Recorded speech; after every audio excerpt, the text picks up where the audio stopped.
오늘 은혜로 받으실 하나님의 말씀은 창세기 37장 18절에서 28절 말씀입니다. 요셉이 그들에게 가까이 오기 전에 그들이 요셉을 멀리서 보고 죽이기를 꾀하여 서로 이르되 꿈꾸는 자가 오는도다. 자, 그를 죽여 한 구덩이에 던지고 우리가 말하기를 악한 짐승이 그를 잡아먹었다 하자. 그의 꿈이 어떻게 되는지를 우리가 볼 것이니라 하는지라. 르우벤이 듣고 요셉을 그들의 손에서 구원하려 하여 이르되 우리가 그의 생명은 해치지 말자. 르우벤이 또 그들에게 이르되 피를 흘리지 말라. 그를 강한 그 구덩이에 던지고 손을 그에게 대지 말라 하니 이는 그가 요셉을 그들의 손에서 구출하여 그의 아버지에게로 돌려보내려 함이었더라. 요셉이 형들에게 이르매 그의 형들이 요셉의 옷 곧 그가 입은 채색 옷을 벗기고 그를 잡아 구덩이에 던지니 그 구덩이는 빈 것이라. 그 속에 물이 없었더라. 그들이 앉아 음식을 먹다가 눈을 들어 본즉 한 무리의 이스마엘 사람들이 길르앗에서 오는데 그 낙타들의 향품과 유황과 모략을 싣고 애굽으로 내려가는지라.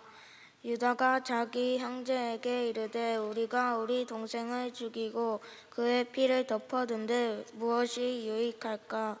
자, 그를 이스마엘 사람들에게 팔고 그에게 우리 손에 대지 말자. 그는 우리의 동생이요 우리의 혈육이니라 하매 그의 형제들이 청종하였더라. 그때 미디안 사람 상인들이 지나가고 있는지라.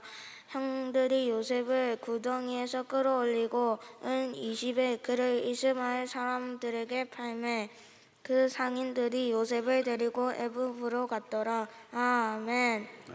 자, 여러분, 고난은 누구에게나 찾아옵니다. 고난은 누구에게나 옵니다. 고난은 그러므로 의외의 사건이 아닙니다. 왜 나에게 이렇게 물으면 안 됩니다. 올 게 온 겁니다. 고난은 의외의 사건이 아니고 고난은 우리의 삶의 일부입니다. 고난이 끝이 났다고 또 끝이 난 게 아니고 또 다른 고난이 오죠.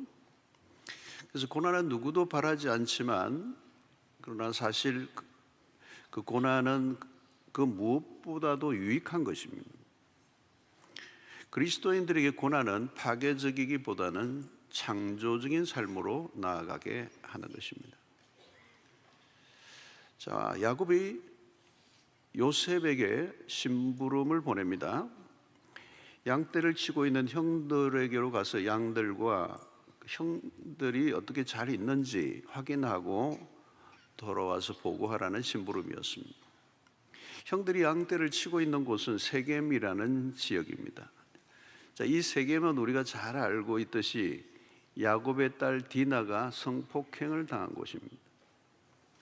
그래서 야곱의 아들들이 분노에 차서 세겜의 남자들을 몰살하고 약탈한 곳입니다. 이게 이 세겜은 아게언이 있는 곳이죠. 이 위험한 곳에서 양떼를 치고 있기 때문에 야곱이 아들들에 대한 것들을 확인하고 싶었던 것 같아요. 그런데 야곱은 요셉을 그들에게로 보낼 때 무슨 일이 일어날 것이라고는 상상하지 못했던 것 같습니다. 아마도 요셉의 형들이 요셉을 얼마나 미워하고 있는지 야곱이 잘 몰랐던 것 같아요. 아버지가 이 편애를 하지만 이렇게 노골적으로 아버지 앞에 이렇게 싫은 기색을 보이지 않았던 것 같아요. 쉬쉬했던 것 같아요. 자, 요셉은 형들이 있는 곳까지 물어 드디어 가까이 다가가고 있습니다. 그런데 형들은 요셉이 오고 있다는 걸 이미 알고 기다리고 있었던 거죠. 18절에 보니까 요셉이 그들에게 가까이 오기 전에 그들이 요셉을 멀리서 보고 죽이기를 꾀하여 그랬습니다. 요셉이 멀리서 오는데 금방 눈에 띄었습니다. 그 이유는 아버지의 사랑을 인하여 입혔던 채색 옷이 형들이 보기에는 식별하기 좋았습니다. 자, 놀라운 일은 그들은 요셉을 죽이려고 계획을 세워놨다는 거예요. 자, 형들이 요셉을 향해 다가올 때 무엇이라고 합니까? 37장 19절에 보니까 서로 이르되 꿈꾸는 자가 오는도다 그랬습니다. 꿈꾸는 자가 오는도다. 꿈꾸는 자가 온다. 이 비아냥하는 것입니다. 놀리고 있는 거죠. 요셉의 꿈 때문에 얼마나 화가 났는가를 보여주고 있습니다. 뭐 우리가 너에게 절을 해? 그 꿈이 이루어지나 보자. 그 꿈이 얼마나 개꿈인지 알아? 네가 꿈꾸면 결코 이루어질 수 없다는 걸 우리가 보여주지. 자, 요셉의 형들은 요셉을 죽이려고 하는 계획을 실행에 옮기려고 합니다. 20절에 보니까 자, 그를 죽여 한 구덩이에 던지고 우리가 말하기를 악한 짐승이 그를 잡아먹었다 하자. 그의 꿈이 어떻게 되는지를 우리가 볼 것이니라 하는지라. 요셉을 죽이고 아버지에게는 악한 짐승이 잡아먹었다고 거짓말을 하자는 것입니다. 이 살인과 거짓, 정오. 자, 이때 루벤이 개입을 합니다. 루벤은 요셉을 죽이지 말자고 했습니다. 형제로 인하여 피를 흘리지 말자. 대신 구덩이에 집어넣자. 이렇게 제안을 했습니다. 루벤은 구덩이에 빠진 요셉을 나중에 건져내어 집으로 돌아가게 할 계획이었습니다. 처음에는 형제들이 루벤의 제안을 받아들였습니다. 그리고 요셉을 구덩이에 버려두었습니다. 올라올 수 없을 정도로 깊은 구덩이. 그 당시에는 이 구덩이들이 파둔 구덩이들이 많은데 우기에 물을 담아두기 위한 목적으로 만들어진 것입니다. 지금은 우기가 아니기 때문에 이렇게 비어있는 구덩이였습니다. 근데 이 구덩이는 입구는 굉장히 좁지만 안으로 들어가면 꽤 큰 지하실과 같은 곳이었습니다. 그러니까 누가 바깥에서 건져내 주지 않으면 스스로 나올 수 없는 깊은 웅덩이였습니다. 여기에 요셉이 던져졌습니다. 캄캄한 곳에 고립이 되었습니다. 영락없이 죽게 되었습니다. 졸지에 요셉의 형들에 의해서 강제적으로 내버림을 당합니다. 요셉이 받은 충격이 얼마나 컸을까요? 주변에는 아무도 없습니다. 그토록 자신을 아껴주던 아버지의 얼굴을 다시는 볼 수 없을지도 모릅니다. 어두운 구덩이 속에 갇힌 요셉은 어떤 마음이었을까요? 아마 극한의 고통, 그리고 통고, 그리고 살려달라고 부르짖었을 것입니다. 자, 형들은 요셉이 입고 있는 채색 옷을 벗겼습니다. 요셉에 대한 미움이 극에 달한 형들은 포악했습니다. 그동안 쌓였던 분노를 쏟아붓습니다. 그들은 굶주린 야수들처럼 요셉을 향해 달려들었습니다. 한순간 요셉의 인생에 불행이 찾아왔습니다. 그것으로 상황이 끝난 것일까요? 여러분, 추락할 때는 계속 추락합니다. 어려움이 한번 닥치면 그 어려움이 반복될 때가 있습니다. 루벤은 구덩이에서 요셉을 구하러 가자 이미 상황이 끝이 나 있습니다. 구덩이에 요셉이 없습니다. 형제들이 루벤을 감쪽같이 속인 것이죠. 형제들 간에 속이고 속는 일들이 벌어지고 있습니다. 요셉을 그대로 두지 않았습니다. 자, 그 가운데서 유다가 다른 제안을 하나 합니다. 요셉은 그래도 우리 동생이고 혈육인데 우리의 손에 피를 묻히지 말자. 대신 팔아 넘기자.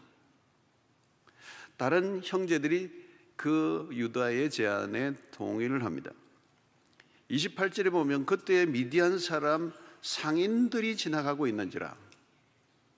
형들이 요셉을 구덩이에서 끌어올리고 은 20에 그를 이스마엘 사람들에게 팔매 그 상인들이 요셉을 데리고 애굽으로 갔더라 그랬어요. 요셉이 죽음은 면하게 되었습니다. 형들이 요셉을 구덩이에서 끌어올렸습니다. 살려주려나 보다라고 생각했는데 아니었어요. 형들은 이미 이전의 형들이 아닙니다. 악마로 변해 있습니다. 그들의 악행을 막을 길이 없어 보입니다. 이제 그 동생 요셉을 은 20에 팔아 넘깁니다. 무서운 형들입니다. 여러분 여기서 무엇을 느낍니까? 가정 안에서의 상처가 그토록 깊었다는 것입니다. 그러나 상처만으로는 설명하기 어려워요. 아무리 상처를 받아도 그렇게 동생을 다룰 수 있는가? 여기서 우리는 인간의 악함을 보게 되는 것입니다.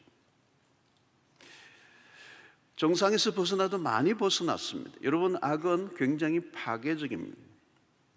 그래서 어거스틴은 악이란 선의 결핍 상태가 아니라 능동적이고 반창조적이고 반생명적이다. 여러분, 가족 관계 안에서 일어난 악을 봅니다. 섬찟합니다. 미움이 살인의 형태로 발전합니다. 인간은 누구나 언제든지 악마로 변할 수 있습니다. 자, 요셉에게 갑자기 먹구름이 덮쳤습니다. 설명할 수 없는 어려움이 밀어닥쳤습니다. 왜 이런 일이 갑자기 벌어졌는지 당황스럽습니다. 자, 요셉의 꿈은 산산조각이 납니다. 이제 꿈은 끝나버린 것 같은 상황이 벌어졌습니다. 꾼 꿈과는 전혀 상관없어 보이는 일들이 벌어집니다. 여러분, 꿈을 꾼 사람들의 공통된 경험이 있습니다. 그것은 꿈이 깨어지는 것을 경험하는 것입니다. 꿈과 현실은 너무 거리가 멀어져 버렸습니다. 요셉은 꿈을 꾼 이후로 기대감을 가졌을 것입니다. 왜? 그 꿈은 너무 엄청난 것이었죠. 가슴이 뛰었습니다. 이런 꿈은 가슴을 뛰게 하는 것입니다. 여러분들에게 지금 가슴이 뛴다면 꿈이 있는 겁니다. 마음이 설레는 거죠. 기대감이 있는 것입니다. 무슨 일이 일어날까? 그런데 이상한 일이 벌어졌습니다. 꿈과는 정반대의 상황이 벌어졌습니다. 충격적인 일이 일어났습니다. 여러분, 꿈꾼 사람은 꿈의 좌절을 맛봅니다. 꿈이 한순간에 날아가 버렸습니다. 그리고 그때 모든 것이 끝난 것처럼 보입니다. 성도 여러분, 하나님이 주신 꿈이라고 대로가 열리는 것은 아닙니다. 꿈을 꾼 사람은 그 꿈이 깨어지는 것을 경험하게 되어 있습니다. 요셉은 구덩이에서 그런 생각을 했을 것입니다. 이제 모든 것이 끝이 났구나. 그런데 얼마 있다가 다시 구덩이에서 끌어올려졌습니다. 그런데 이제 살아난 줄 알았는데 다시 또 팔려갑니다. 오르막 내리막, 오르막 내리막. 이게 롤러코스터 아니겠습니까? 이제 끝인가 보다. 근데 아니에요. 우리가 끝이라고 하는 그 지점은 끝이 아니고 시작점이에요. 요셉은 꿈을 꾼 시점이 시작이라고 생각했을지 모릅니다. 아니에요. 이제 그의 이야기가 이제 비로소 시작되는 지점. 사실 인생에서 고난을 경험할 때가 시작점이에요. 고난이 없었다면 아직 아무 일도 시작되지 않았다는 뜻일 수도 있습니다. 여러분, 물체가 움직일 때 비로소 바람의 저항을 받습니다. 움직이지 않고 가만히 있으면 아무 일도 일어나지 않습니다. 요셉에게는 시련의 바람이 불어닥쳤습니다. 갑자기 혹독한 바람이 거세게 휘몰아쳤어요. 무엇을 의미합니까? 하나님이 무엇인가 일을 시작한다는 신호입니다. 여러분, 시련의 때에는 우리가 할 일이 별로 없어요. 그때는 하나님이 일하실 때입니다. 25절에 보니까 그들이 앉아 음식을 먹다가 눈을 들어 본 적 한 무리의 이스마엘 사람들이 길르앗에서 오는데 그 낙타들의 향품과 유향과 모략을 싣고 애굽으로 가는지라. 요셉의 형제들이 앉아서 음식을 먹고 앉아 있는데 그 한 무리가 지나가는 걸 보았던 무역상들이에요. 그 희한하게도 그들의 행선지가 애굽이었어.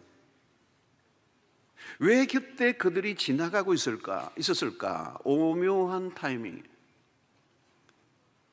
여러분, 이건 많은 복잡한 일들이 일어날 수 있는 상황이죠. 이 낙대들, 이 떼를 몰고 갈 때는 이 복잡한 여러 가지 일들이 있는데 딱 그 타이밍에 애굽으로 가는 무역상을 만나는 거예요. 이때 유다가 제안을 한 거죠. 요셉을 죽이지 말자. 피 흔들때 무슨 의미가 있느냐. 차라리 팔아서 돈이나 벌자. 애굽으로 가는 이스마엘 사람들에게 요셉이 팔려가는 것. 우연한 일이 아니고 분명히 요셉에게 시련이 닥쳤습니다. 죽을 고비를 넘깁니다. 그런데 그 일들 속에 하나님의 놀라운 섭리가 작동되고 있다는 것입니다. 사랑하는 성도 여러분, 꿈을 꾸면 꿈을 방해하는 자들이 나타납니다. 요셉의 형들은 요셉의 꿈의 회왕자들이었습니다.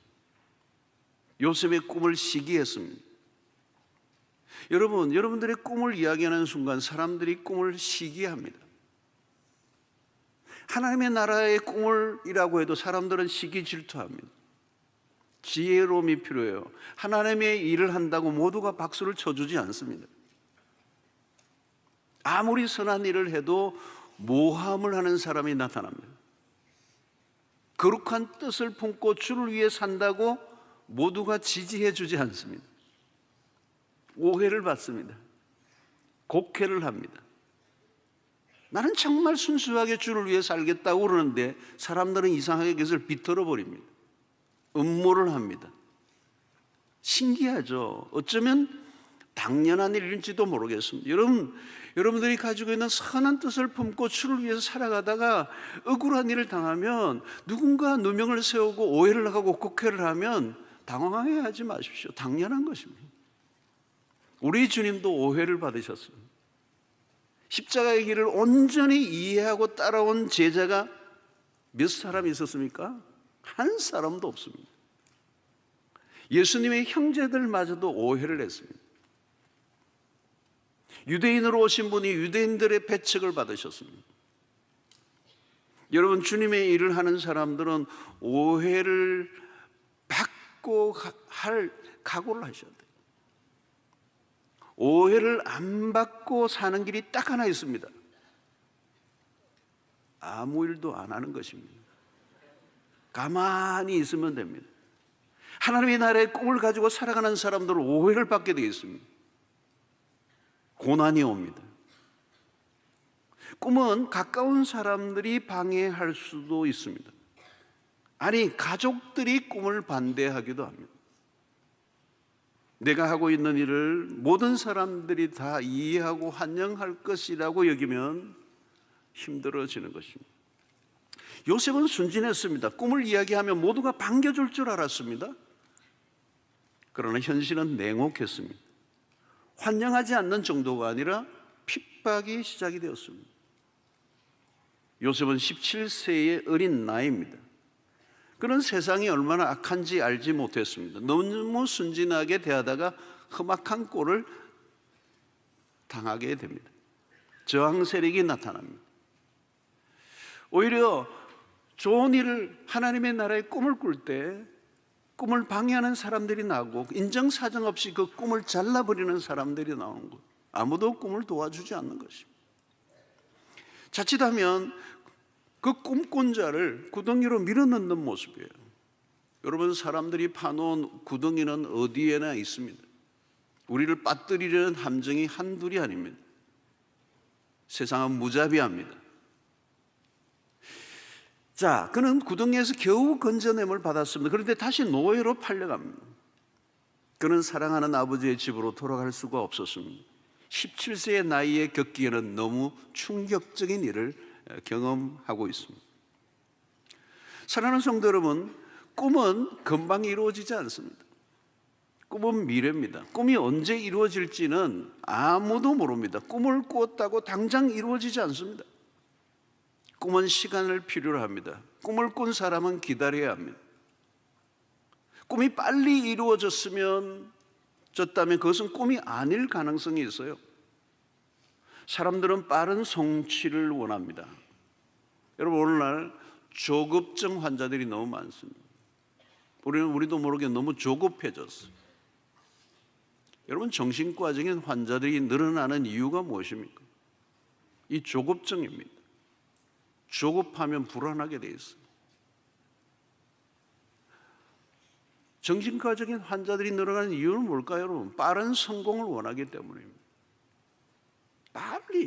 빠른 성공을 원해요. 그리고 우리 자녀들을 그렇게 빨리 몰아가는 거예요. 우리 청소년 아이들이 아이돌의 꿈을 꿉니다. 어린 나이에 그 무대에 서서 화려한 조명을 받고 인기를 구가하는 것을 꿈꿉니다. 지금도 거기에 연습생들이 얼마나 많은지 모릅니다. 다 때려주고 한번 그 무대에서 뜨기만 하면 내 인생이 끝날 것이라고 생각하고, 여러분 빨리 승부를 걸고 싶어지는 거죠. 빠른 성공처럼 무서운 것은 없습니다. 여러분 빠른 성공은 복이 아닙니다. 좀 늦어도 괜찮아요. 여러분 여기 동백꽃이 얼마나 멋있는지 모릅니다. 겨울에 피는 꽃. 빠른 성공은 복이 아니에요. 그것은 인생의 독입니다. 시간이 필요한 이유가 있습니다. 꿈을 꾸는 것도 좋지만 꿈의 성취를 받아들일 준비가 되어 있어야 합니다. 성공도 좋지만 성공을 품어내고 성공을 감당할 능력을 갖추는 게 훨씬 더 중요합니다. 성공할 수 있습니다. 그러나 여러분 성공을 딜리버리하고 성공을 정말 멋있게 다룰 수 있는 사람은 거의 존재하지 않습니다. 성공하면 정신을 잃습니다.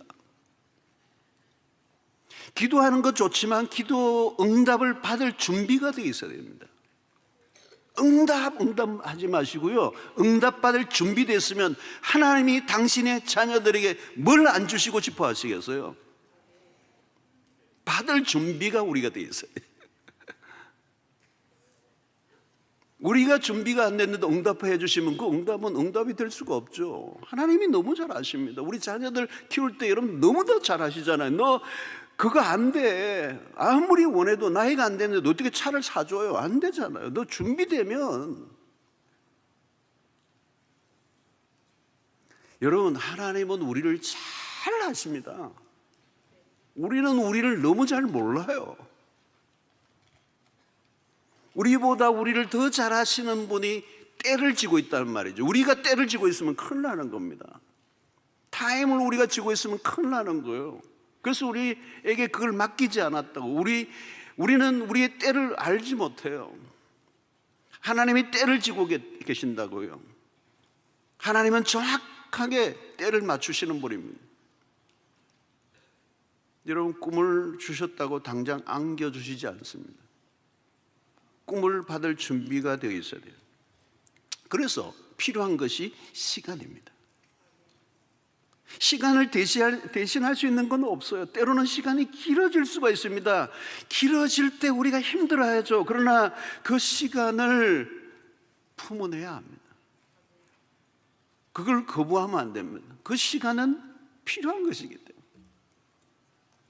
하나님은 일하시는데 어떻게 일하시냐? 시간 속에서 일하신다. 카이로스가 올 때까지, 하나님의 결정적 카이로스가 올 때까지 카이로스를 기다리는 동안에 꿈이 익어가는 거예요. 꿈이 익어가야 돼요. 우리는 그걸 받아들여야 돼요. 물론 힘들어요. 시간을 조정하고 싶어요. 그러나 그럴 수 없어요. 꿈이 이루어지는 것도 중요한 일이지만 더 중요한 것은 이루어지는 과정, 그 과정이 필요한 이유는 무엇일까요? 나라는 존재의 변화에 있다는 거예요. 내가 변화되지 않고 내가 성숙되어지지 않는다면 꿈은 의미가 없어요. 이루어진다는 게. 시간만이 할 수 있는 일이 있어요. 그 시간을 통하여 우리 자신을 변화시키는 거예요. 우리가 주님을 닮아가는 것보다 더 중요한 것은 없습니다. 우리의 신앙이 자꾸 과업 중심적으로 셋업되어 있어요. 한국 교회는. 문제는 일을 잘하는 사람은 많은데 그리스도를 닮아가는 일에는 실패를 하고 있다는 거예요. 꿈을 성취하는 것보다 꿈이 이루어져 가는 과정에서 내가 아름답게 빚어져 가는 것. 그래서 시간을 통하여 나도 잘하고 꿈도 잘하게 돼요. 꿈도 중요하지만 꿈을 받아낼 나 자신이 중요합니다. 우리는 열심히 일을 하다 보면 나라는 존재가 누구인지를 잘 몰라요. 내 속에 숨겨진 죄를 보는 눈을 잃어버려요. 결국 열심히 할수록 자기 의에 사로잡히게 되고, 그러면 일은 열심히 하는데 사람은 더 나빠져 가게 되는 거예요. 어느 순간부터 십자가가 필요 없게 됩니다. 매우 위험한 순간이에요. 우리는 시간을 통하여 연말을 해야 합니다. 충분한 재련이 필요합니다. 목표 달성이 중요한 게 아니라 시간이 필요합니다. 그 기다리는 시간은 고통인데, 그 고통의 시간을 무시해버리면 졸작이 나옵니다. 사랑하는 성도 여러분, 그러므로 꿈은 고난을 통과하게 되어 있습니다. 요셉은 그것을 몰랐습니다. 요셉은 미디안의 사람들에 의해 애굽으로 팔려갑니다. 끔찍한 일이죠. 사람을 팔아넘기는 일은 언제나 범법 행위입니다. 일반적인 행동이 아닙니다. 강도 떼들이며 하는 일입니다. 아무리 미워도 어떻게 혈육을 팔아넘길 수가 있는가? 이것은 죽이는 것과 같은 행위입니다. 있을 수 없는 일이죠. 그렇습니다, 여러분. 그럼에도 불구하고 우리가 살아가는 날들 동안에 이런 일들과 마주칠 때가 있습니다. 이보다 더한 일도 경험합니다. 사랑하는 성도 여러분, 인간은 우리가 생각하는 것보다 훨씬 더 악합니다. 사람을 사고 파는 일들, 때리고 죽이는 일들 얼마든지 일어날 수 있습니다. 배신과 증오, 희귀한 일이 아닙니다. 매우 빈번하게 일어납니다. 이것이 먼 나라에서만 일어나는 일로 보면 안 돼요. 이 악이 우리 안에도 숨어 있는 거예요.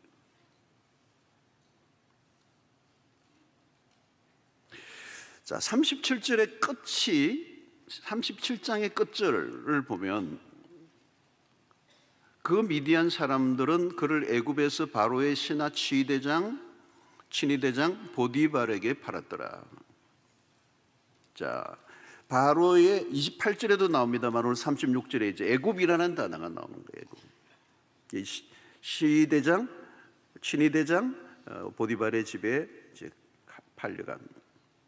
그래서 이 37장은 요셉이 애굽의 노예로 팔려간 이야기로 끝나는 거예요. 왜 이런 일이, 요셉이 당한 고난에 대한 답은 아직 알 수가 없습니다. 요셉의 형들도 모르고 누구도 이 일에 대해서는 알 수가 없어요. 그러니까 꿈을 꿨다고 꽃신을 신고 꽃길을 걷는다는 보장이 없다는, 오히려 반대라는 것입니다. 꿈은 고난을 예고합니다. 꿈을 꿀 때 고난을 포함하는 것입니다. 하나님이 인도하시는 길은 순탄한 길이 아닐 때가 더 많습니다. 하나님은 우리를 쉬운 길로 인도하시겠다고 약속하신 적이 없습니다. 하나님의 인도를 받기만 하면 어려움이 없다는 보장을 하신 적이 없습니다. 반대입니다. 어려움이 포함되는 것입니다.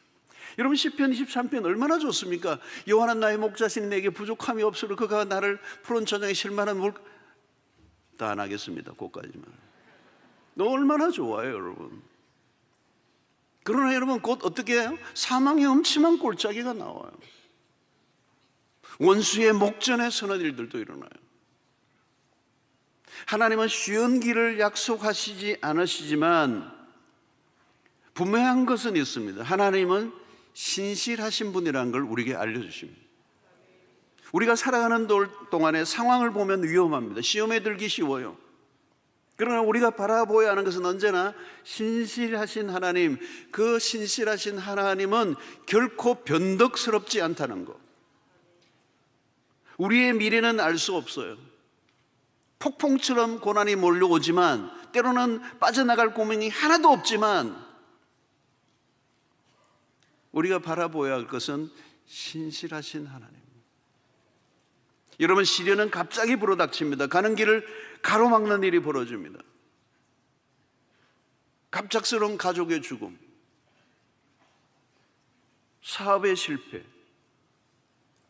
어느 날 나도 모르게 찾아온 우울증, 사람들로부터의 따돌림, 사랑하는 사람과의 이별, 가까운 사람의 배신, 반복되는 실패, 헤아릴 수 없이 많죠.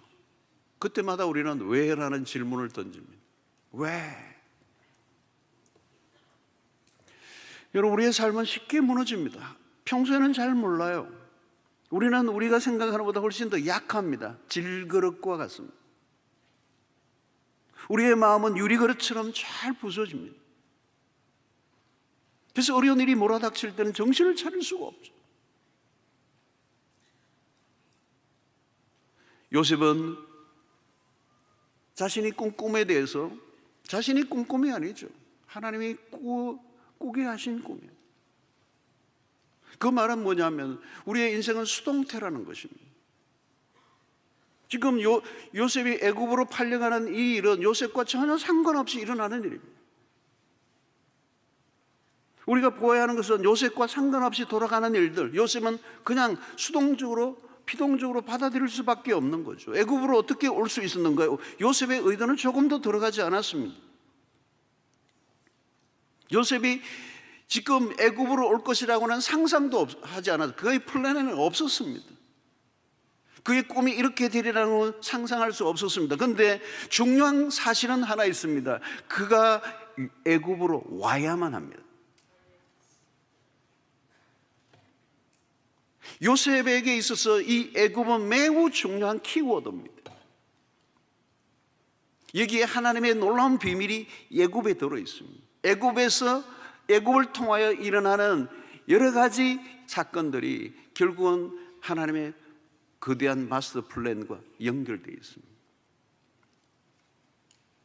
애굽으로 와야 하는 거죠.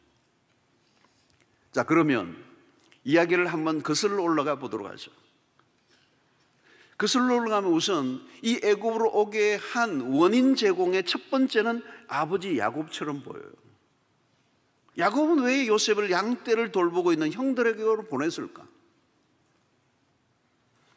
요셉을 그냥 집안에 자신 곁에 그대로 두었더라면 이런 일은 일어나지 않았을 텐데, 왜 야곱은 그 요셉을 그 위험한 곳으로 보냈을까? 또 요셉이 형들을 찾지 못하던 가운데 어떤 사람들을 우연히 만나게 되었는데 그 만남도 우연으로 보기에 힘들어요. 그 사람이 도단이라는 곳으로 요셉의 형들이 있는 곳을 알려줬습니다. 도단이라는 곳을 알려준 어떤 사람을 우연히 길에서 만난 거예요. 그 사람을 만나지 않았더라면, 그냥 헤매다가 못 찾고 그냥 집으로 돌아갔으면 이런 일이 일어나지 않았을 거예요. 마침 그 길을 잘 아는 사람이 있었다. 그러니까 그 사람도 그냥 이름도 없지만 이 요셉이 형들을 찾는데 그 도단이라는 것을 알려준 그 사람도 이 이야기 흐름에 매우 중요한 역할을 한 것입니다. 또 처음 르우벤의 제안대로 요셉을 구덩이에 넣고 다시 건져내어 요셉이 집으로 돌아갔다면 애굽으로 올 일이 없어요.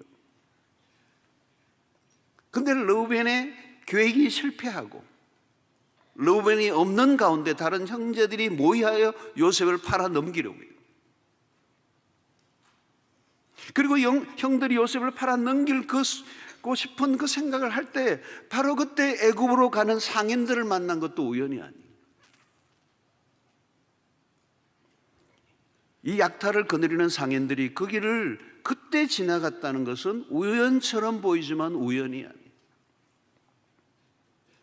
요셉이 애굽으로 팔려가는 과정에 등장하는 사람들이 한둘이 아니에요. 어떻게 그때 그 일이 일어났는가? 결국 그 일에는 보이지 않는 손길의 작용이 있었다는 거예요. 그것이 지금 요셉이 애굽에 도달하게 된 경위죠.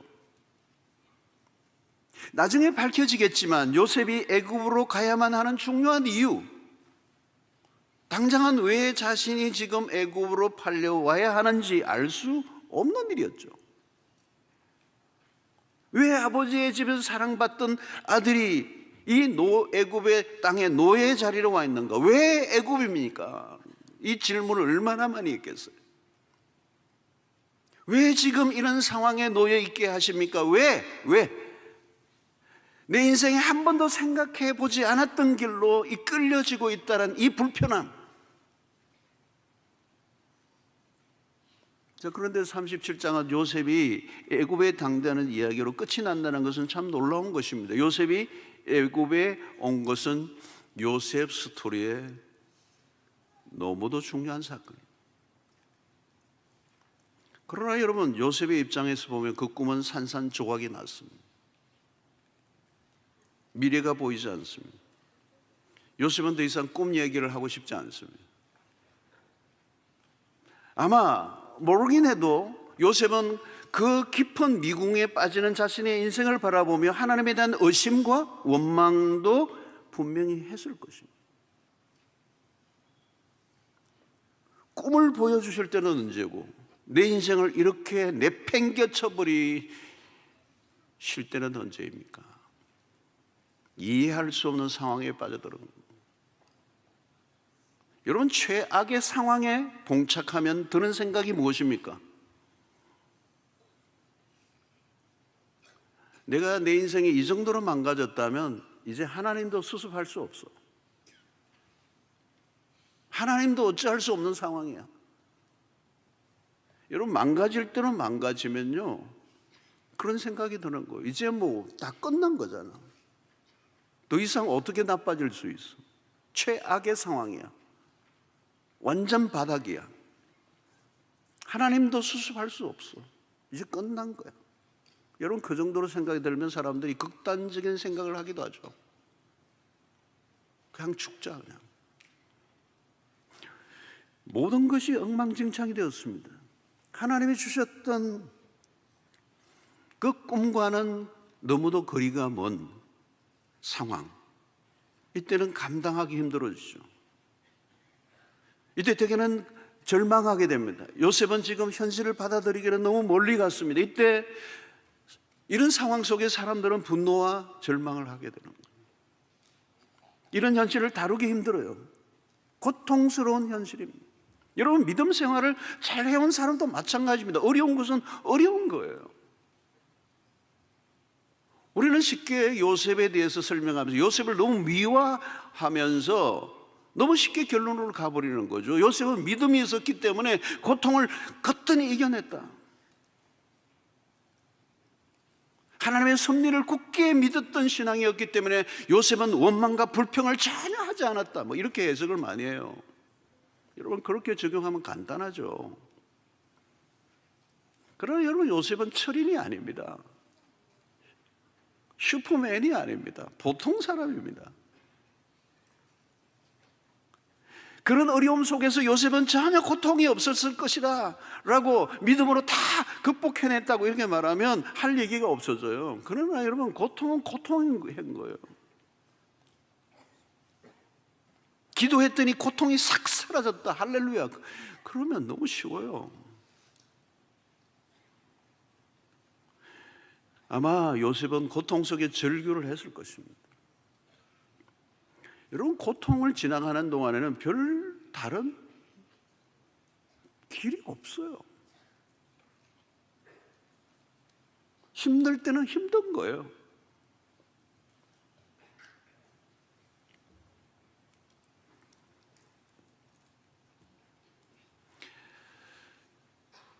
그러나 중요한 게 있습니다. 믿음을 가진 사람들이 가지는 다른 점은 무엇입니까? 고통이 있지만 그 고통으로 끝나지 않는다는 걸 알고 있습니다. 고난이 고난으로만 끝난다면 절망이죠. 그러나 고난으로 끝나지 않는다는 사실은 믿고 있어요. 하나님이 우리를 고통을 겪고 그것으로 끝나버리도록 내버려두지 않으실 거라는 믿음은 있어요. 그러니까 무의미한 고난이 아니라, 고난을 위한 고난이 아니라, 이것이 파괴적인 고난이 아니라 창조적 고난이다.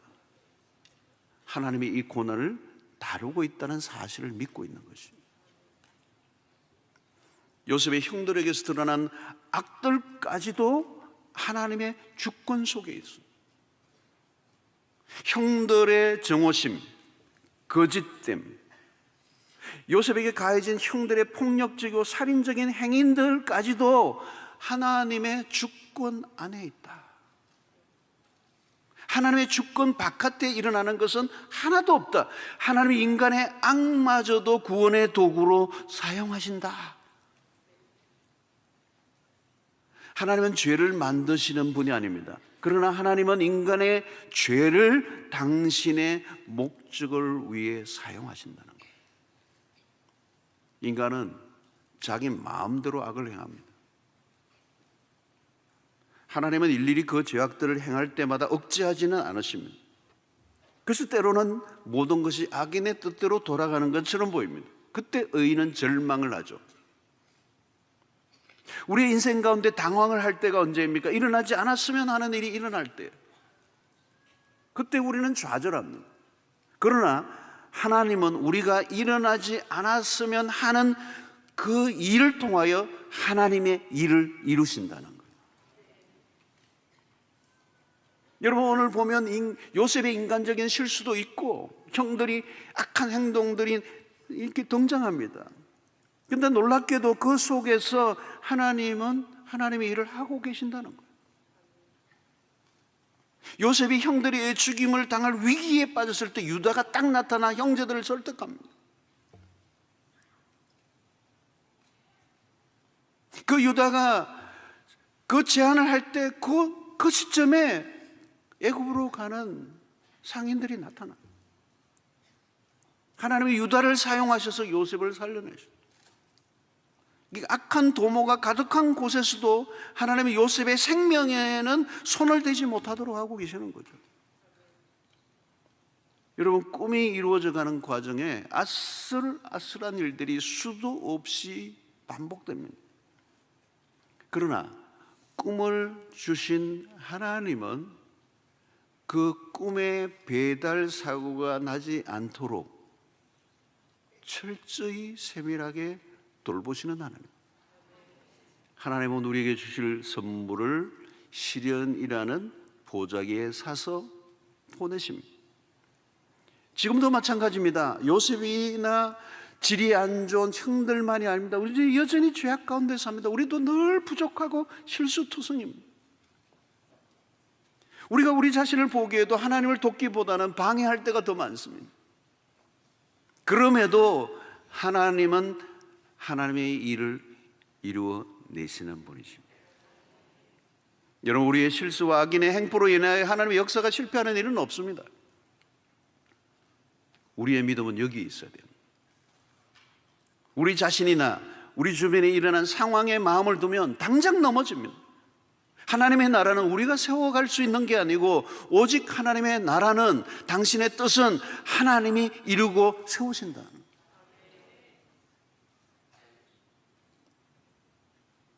37장 앞부분과는 달리 뒤로 가면 요셉이 더 이상 무슨 말을 하는 게 없어요. 꿈 얘기도 하고 아버지에게 보고하고 이제 이런 것들이 나오는데, 중반 넘어가면 요셉은 어떤 말도 하지 않는 침묵을 보여줍니다. 그래서 어느 해석자는 이 요셉의 침묵에 주목합니다. 요셉이 어떤 말을 하는 것도 언급이 없어요. 그냥 수동적으로 끌려가고 있을 뿐입니다. 여러분, 꿈대로 돌아가지 않을 때, 삶이 뒤틀어져 있을 때 내뱉는 말은 매우 위험합니다. 그때는 침묵이 필요해요. 고난의 때는 말이 필요하지 않습니다. 욥기에서도 욥이 처음에는 침묵해요. 잘한 것입니다. 그런데 하도 친구들이 입방아로 찍어대니 그 친구들의 그 말들 속에, 그 홍수 속에 욥도 휩쓸려 가게 돼요. 그래서 욥도 자기가 하고 싶은 얘기를 하기 시작해요. 그런데 나중에 후회합니다, 욥이. 여러분, 시련의 때는 하나님에게 주목해야 될 때입니다. 내 소리를 죽여야 하나님의 음성을 들을 수가 있습니다. 시련의 때는 사람의 말이 도움이 안 돼요. 시련의 때에 내가 내뱉는 말은 사탄의 표적이 될 수 있어요. 침묵하고 있으면 사탄이 공격할 수 없습니다. 여러분, 침묵은 굉장한, 우리가 생각하는 것보다 힘이 있는 거예요. 그래서 침묵은 아무나 할 수 있는 게 아니에요. 하고 싶은 말들을 끌어안고 사겨야 합니다. 그때 깊어집니다. 단단해집니다. 침묵으로 하나님의 음성에 귀를 기울여야 합니다. 침묵할 때 우리는 하나님의 임재를 느낄 수가 있습니다. 그래서 침묵은 영성에 매우 중요한 주제죠. 사랑하는 성도 여러분, 우리에게 주어진 꿈이 산산조각이 날 때가 있습니다. 우리는 절망할 수 있지만 하나님은 그 산산조각 난 조각들을 하나 둘 주워 담아 새로운 작품을 만들어내십니다. 그것이 악인에 의해서 아무리 깨어졌다 해도 하나님은 완성된 작품으로 빚어내실 수 있습니다. 여러분, 십자가를 보십시오. 악인들에 의하여 예수의 몸이 완전히 망가지고 비틀어지고 깨어졌습니다. 그러나 하나님은 그를 다시 살려내십니다. 십자가를 통하여 인류를 구원해 내시는 길을 여셨습니다. 우리를 향한 하나님의 구원 계획은 결코 실패하지 않습니다. 하나님은 완벽한 승리로 이끌어 내십니다. 이제 애굽행은 분명히 요셉이 원했던 길은 아니에요. 그러나 애굽은 가야만 하는 곳입니다. 꿈이 그를 그리로 이끌고 있는 거예요. 지금 현재 구덩이와 같은 곳에 빠뜨려져 있는 성도들이 있습니까? 내가 원하지 않는 길로 지금 돌아가고 있는 것 때문에 힘들어하는 성도들이 있습니까? 여러분, 모든 것이 내 마음대로 돌아가지 않는다는 것은 사실은 복된 일이에요. 그래서 나보다 더 큰 힘이 나를 이끌고 있다는 뜻입니다. 악은 하나님의 계획을 방해해요. 그러나 하나님의 계획을 막지는 못합니다. 여러분, 요셉의 형들이 악으로 이긴 것 같아 보이지만 하나님은 요셉을 애굽으로 데려다 놓으십니다. 종종 모든 것이 내 마음대로 돌아가는 것 같지 않을 때가 있지만 그것은 하나님의 통제를 벗어난 일은 아닙니다. 하나님의 통제 안에서 일어나는 일입니다. 순간순간 우리의 삶을 이끄시는 하나님은 우리보다, 그리고 악인보다 더 큰 능력으로 우리를 이끌고 계신다는 사실을 믿을 때 절망 속에서도 낙심하지 않고 믿음의 길을 걸어갈 수 있을 줄로 믿습니다. 우리는 이 요셉들을 바라보면서